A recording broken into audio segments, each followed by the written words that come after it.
BFM. À l'étranger, un gros contrat pour une entreprise française. GDF Suez va superviser la construction d'une centrale au gaz géante en Mongolie, un projet de plus d'1 milliard de dollars. La Mongolie, c'est désormais l'un des pays émergents à l'ombre de la Chine. Quelques points de repère, c'est un territoire grand comme 3 fois la France, mais peuplé de 3 millions d'habitants seulement et dont le sous-sol est riche en charbon, en cuivre ou en or notamment. Certains en parlent comme d'un Eldorado, le miracle mongol. Envoyés spéciaux Alain Chalvron, Sylvain Giob.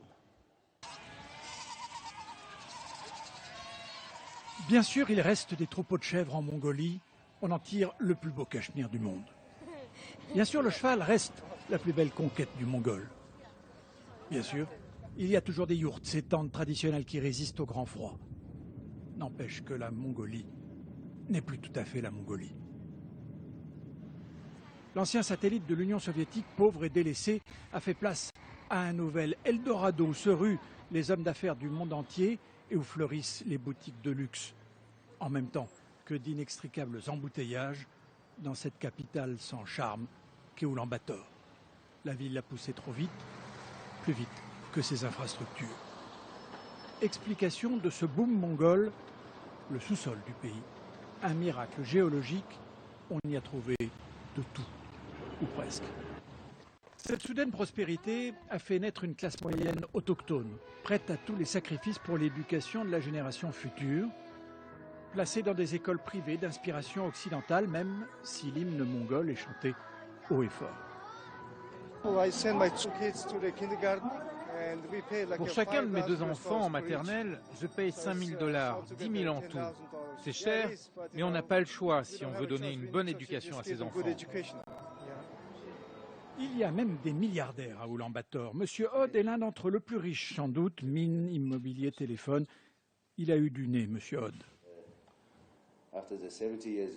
Dans les années 90, après 70 ans de communisme et d'économie planifiée, chacun avait sa chance comme entrepreneur.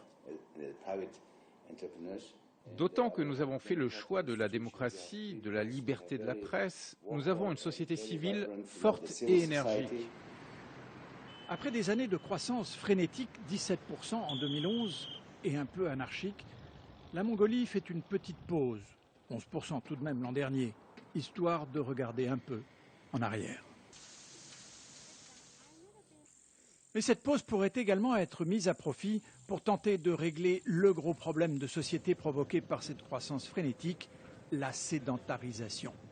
La sédentarisation de milliers de nomades attirés par les lumières de la ville et qui forment une ceinture de misère autour d'Oulan-Bator. Un tiers des 3 millions de Mongols vit sous le seuil de pauvreté. Ici, si tu n'as pas de travail, la vie est très dure. Et c'est très difficile de trouver un travail. Dans la steppe, au moins, si tu as un peu de bétail, tu t'en sors toujours. Nomadisme contre urbanisation. Tradition contre mondialisation. L'histoire va vite dans cette Mongolie où l'argent coule à flot, mais où beaucoup ont perdu leurs repères. Elle va vite, peut-être trop vite.